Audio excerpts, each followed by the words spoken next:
President Trump today hosting the Saudi Crown Prince Mohammed bin Salman at the White House, hashing out plans for military ties and the future of the Middle East. Joining us now to assess is Dr. Walid Phares, foreign policy expert and Secretary General of the Transatlantic Parliamentary Group on Counter Terrorism. Walid, great to have you back with us. So if you could, talk to us about some of your key takeaways from today's meeting and why is strengthening relations with Saudi Arabia such a top priority for President Trump? Thank you for having me. First of all, and quickly, the history of Saudi-American relationship is the oldest in the modern Arab world, at least after World War I, 20s. And it has been constant. It has been very effective before the World War II, after World War II, throughout the Cold War. They helped us after 9/11. And of course, they have been with the United States against ISIS, against Al-Qaeda. And since the trip by President Trump to Riyadh in 2017, that's May of 2017, we have joined counterterrorism, joined counter-jihadism. So all that comes to the advantage of this relationship. Unfortunately, under the Biden administration and the departure of the Trump team from the White House, these relationships kind of became weaker because of the Iran deal, because of the activities of the Brotherhood and their influence. But now, with the second Trump administration, not only national security is a common ground for both sides, but also this economic explosion between the United States and Saudi Arabia. The Emir, the Prince, the MBS, decided to elevate from $600 billion to almost $1 trillion as investment in our economy. So that visit so far from its titles is very promising. There's something about this relationship, though, that seems deeper than your typical allied nations. You saw President Trump in his first term when he went there and greeted with the sword dance, and sort of the first trip that he took overseas this term. What do you make of the personal relationship that he has with the leaders there, and what does the meeting and today's outcomes ultimately signify about the future of U.S. Saudi relationship? Well, the two leaders are separated by age. The Prince MBS is 40. Our president is much older. Yet they act as if they are friends and allies, but it's also systemic.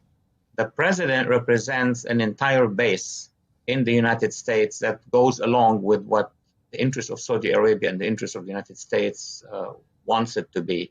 But also in Saudi Arabia, just a reminder that there were about 80,000 Saudis who've studied in the United States, have graduated from our colleges, went back to Saudi Arabia and are manning the economy, are manning national security. That makes a rapprochement between the two countries very evident, but also the joint interest. We need Saudi Arabia to help us in resolving the issue of Gaza. We need MBS personally because he has taken the Saudi Arabia kingdom or country in a direction of anti-radicalism and also opening the path for women and other minorities to be part of the system in Saudi Arabia. The kingdom that we see right now wasn't there. I remember wasn't there 20 years ago or even 12 years ago. The efforts by MBS to bring reformation and reforms, constitutional, and of course pushing back against fundamentalism in the kingdom have been remarkable. Still, there are some risks in the region. You have the threat of the Islamic regime in Iran. You have the Muslim Brotherhood, who till recently they were threatening the Emir and his government. So we need them, they need us, and that's a very good partnership. Besides the very important role of oil, we both regulate oil together, and now AI. The Prince of Saudi Arabia was talking about AI, and he told our president, "I'm not interested only in a deal that will be for the next 3 years.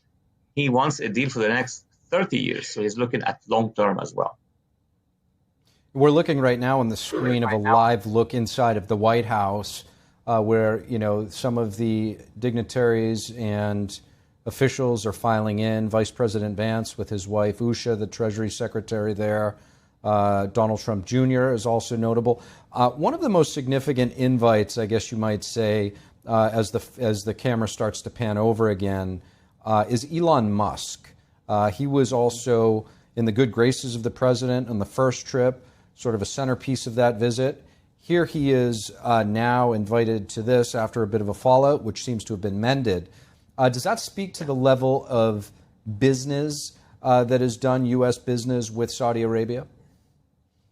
Absolutely. 3 points quickly here. Number one, he mended fences. And number two, he is very popular in Saudi Arabia. He's popular with the prince, with the crown prince. He's popular mostly with the youth, with all the iPhone and Galaxy users, because MBS is a man who's looking towards the future. Elon Musk is looking, towards beyond our planet. They have that relationship, and the Saudis are very comfortable now that Elon Musk and President Trump are back again in the same direction. So this adds to the positive of what has been achieved tonight and the next 2 days. We're certainly going to bring the audience and the viewers anything as it comes out if the Crown Prince or the President comes out and speaks, and we're going to keep it on here and watching this feed of the ballroom there. I don't know if that's the ballroom, the smaller scale. The ballroom's under construction right now. The president sure wishes he had that one. He did say that. There's the Crown Prince there with Secretary of State Marco Rubio. I'm not sure if that's the Crown Prince, maybe one of his officials. We're going to keep an eye on that. In the meantime, there's been a lot of concern surrounding Saudi Arabia's involvement in terrorism. Many of the hijackers of 9/11 originally from Saudi Arabia, as well as its human rights abuses. Is now a good time for the U.S. to strengthen these ties with Saudi Arabia? Although the President Trump today did commend Saudi Arabia for improving its human rights abuses. Precisely, that's where I would like to segue.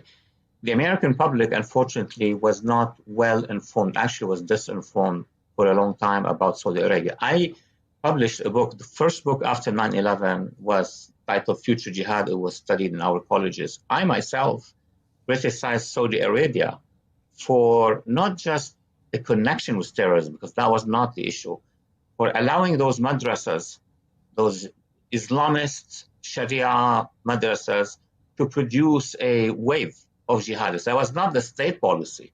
It was the state policy not to intervene, not to block the Muslim Brotherhood, not to block the Salafists. What Mohammed bin Salman did was precisely that. It was a silent revolution. All what we're asking Saudi Arabia to do, we have asked it since 9/11, he has done it. And he faced a lot of threats.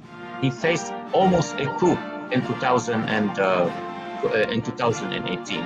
So let's give him credit where credit is owed, and let's continue to put our cooperation with him to eliminate all form of jihadism.